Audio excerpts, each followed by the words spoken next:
Being a single mother and raising two boys happens to be one of the hardest parts of my life that I ever had to endure. I remember often thinking to myself, while looking out the window, asking myself over and over again, can I really raise and provide for them? Am I good enough to do the job?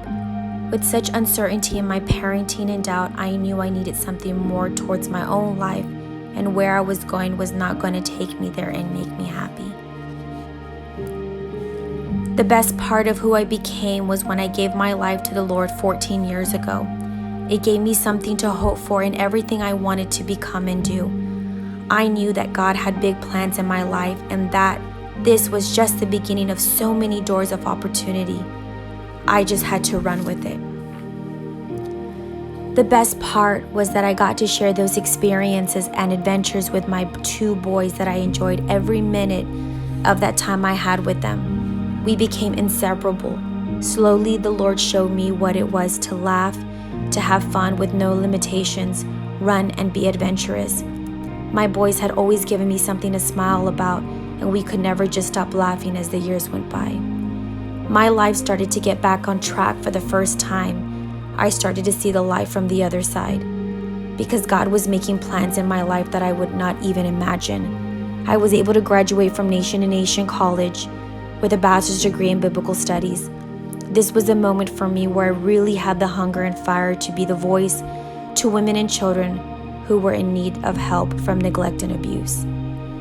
I often had the privilege to preach at the women's conferences at my church, filling up to 1,000 people waiting to hear the gospel.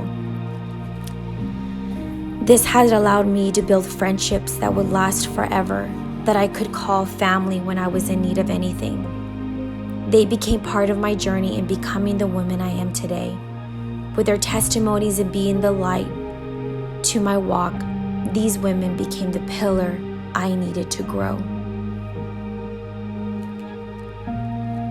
God has opened the doors that only He was able to open, and for that I am beyond grateful.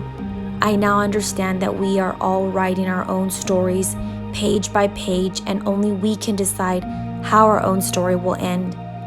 With memories being made, my boys will be able to pass on how we became followers and believers of Jesus Christ, not by my words, but by my fruits that will be passed from generation to generation.